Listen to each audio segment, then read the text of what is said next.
वहाँ के वडेरों ने हमला किया था। हम पहले दिन वहाँ स्टे किया था हमने, वहाँ पे वडेरों ने हमला किया, कुछ हमारे टीम के लोग ज़ख्मी भी हुए। बट ये है कि किसी तरह हम वहाँ से निकले और हम लोग उधर से शिफ्ट हो गए कहीं और, किसी दूसरी जगह पर।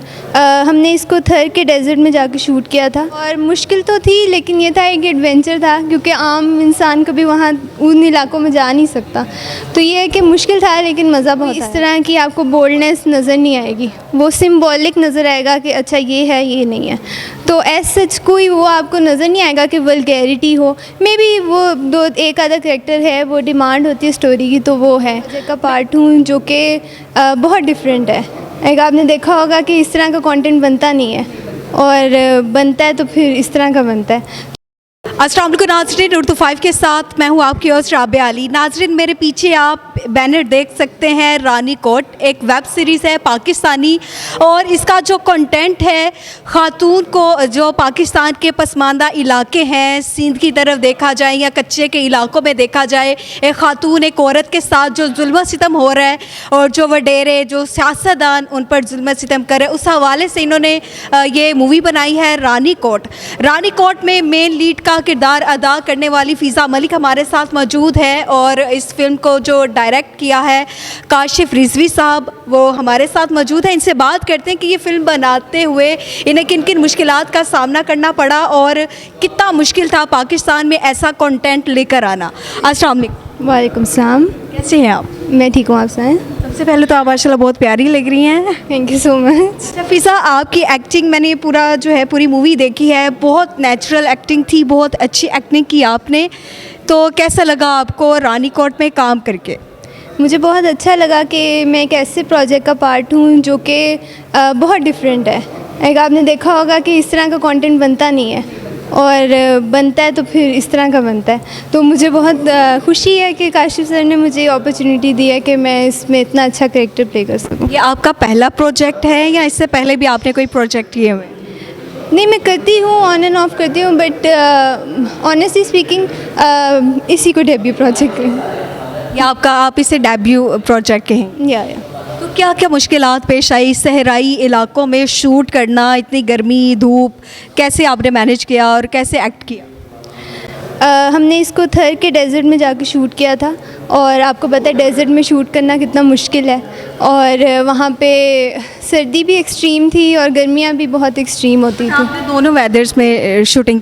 हमने दोनों वेदर्स में शूटिंग की है, और मुश्किल तो थी, लेकिन ये था एक एडवेंचर था, क्योंकि आम इंसान कभी वहाँ उन इलाकों में जा नहीं सकता।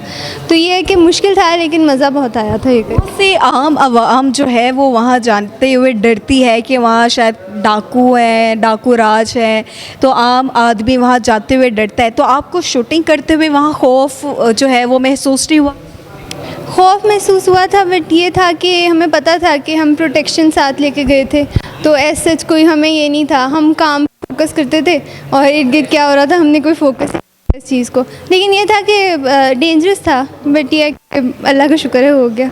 अच्छा, इस फिल्म में न्यूडिटी और बोल्डनेस भी दिखाई गई है, आपको ऐसे सीन करते हुए कोई मुश्किल पेश आई? अच्छा, अगर आप देखें तो जो भी सीन्स हैं वो उसमें कोई इस तरह की आपको बोल्डनेस नज़र नहीं आएगी, वो सिम्बॉलिक नज़र आएगा कि अच्छा ये है ये नहीं है। तो एज सच कोई वो आपको नज़र नहीं आएगा कि वल्गैरिटी हो। मे बी वो एक आधा कैरेक्टर है, वो डिमांड होती है स्टोरी की, तो वो है।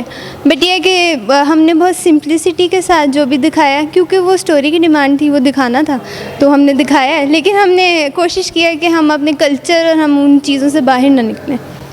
तो रानी कोट ही नाम क्यों रखा गया? क्योंकि रानी कोट डेज़र्ट है जहाँ की ये स्टोरी है, जहाँ पे ज़्यादातर ये इस तरह के वाक़या पेश आते हैं, तो इसीलिए इसका नाम रानी कोट है। आपको लगता है कि अब जदीद दौर है, अब के दौर में भी ख़वातीन के साथ इस तरह के जुल्म और सितम हो रहे हैं? जदीद दौर है यहाँ पे, जो हमारे इलाके यहाँ पे जदीद दौर है। जो उस तरह के इलाके हैं वहाँ पे अभी भी आप जाके देखें तो औरतों का कोई मतलब आप उनको इंसान नहीं समझ सकते, वो जिस तरह की ज़िंदगी गुजार रहे हैं वहाँ पर। तो नो डाउट ये सब कुछ हो रहा है वहाँ पर। अच्छा, ये करैक्टर करने के बाद कोमल का करैक्टर आपने अदा किया, ये करैक्टर करने के बाद आप में कोई जो है तब्दीली महसूस हुई, या आपने क्या सीखा इस करैक्टर से? मैंने ये सीखा है इस कैरेक्टर से कि हमें उन जगहों के बारे में भी मतलब हमें उन जगहों के बारे में भी अवेयरनेस होनी चाहिए कि मतलब हर जगह क्या हो रहा है। हम लोग सिर्फ अपने आप को देखते हैं कि हम ठीक हैं, हम नहीं, बट हमें आवाज़ उठानी चाहिए उन लोगों के लिए भी जो खुद नहीं उठा सकते अपने लिए आवाज़। क्या चेंजिंग आई? चेंजिंग मुझे लगता है ये प्रोजेक्ट लोग जब भी देखेंगे तो उनको एक अवेयरनेस आएगी कि अच्छा ये अभी भी हो रहा है, ऐसा नहीं है कि हम बहुत आगे चले गए, हम अभी भी उधर ही खड़े हैं। अच्छा, आपको नहीं लगता कि ये जो कंटेंट है बहुत यूनिक कंटेंट है और एक अवेयरनेस है आवाम के लिए? इस तरह की जो फिल्में हैं ये सिनेमा घरों में लगनी चाहिए लेकिन ये नहीं लग रही, क्या वजह? वजह तो बहुत सारी हैं, वो हम शेयर नहीं कर सकते हैं यहाँ पर। कुछ पॉलिटिकल वजह हैं, कुछ और वजह हैं, कुछ कंटेंट की वजह आपको पता है हमारे यहाँ पे सेंसर बोर्ड के इश्यूज़ हैं। तो बाकी अगर ये लगे तो शायद सिनेमा एकदम चेंज हो, क्योंकि हम तो वही कॉमेडी से निकल नहीं ना रहे हैं, सास बहू वाले उन्हीं चीज़ों में से। अच्छा, मुझे ये बताएं कि शूटिंग करते हुए कोई ऐसा दिलचस्प वाक़या हुआ हो जो आज भी आपको याद है?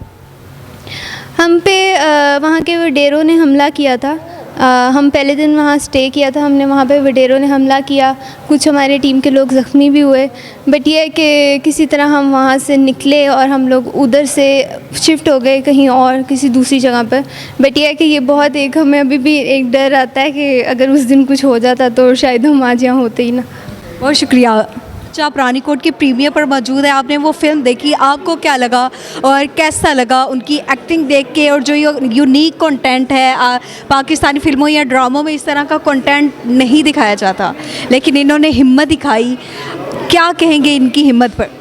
मुझे यूँ लगा कि ये जादूगरों की फिल्म है। ये जो यंग बॉयज़, इसके डायरेक्टर और इसके जो फोटोग्राफर भी वो काशिफ रिजवी साहब, नासिर रिजवी साहब, इनके वालिद साहब इकबाल रिजवी साहब, ये सारी रिजवी फैमिली जो माशाल्लाह बड़ी टैलेंटेड है।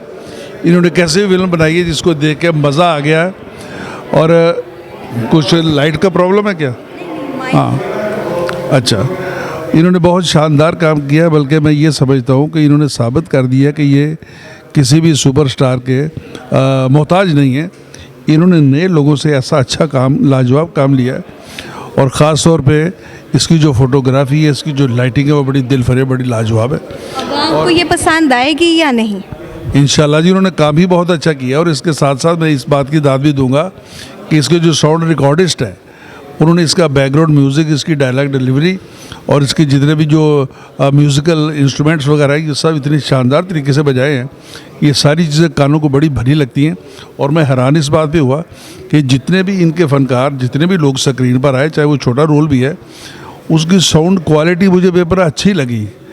अब इसमें कौन सी जादूगरी मुबशर साहब ने डाली है मुझे नहीं पता। इसमें जो बोल्डनेस, जो न्यूडिटी दिखाई गई है, आपको लगता है वो पसंद करेगी? ये चीज़ें यूट्यूब पर चल जाती हैं, लेकिन स्क्रीन पे अगर आपने सिनेमा स्क्रीन पे चलाना है तो उसको आप माइनस कर दें तो ज़्यादा अच्छा। बहुत शुक्रिया।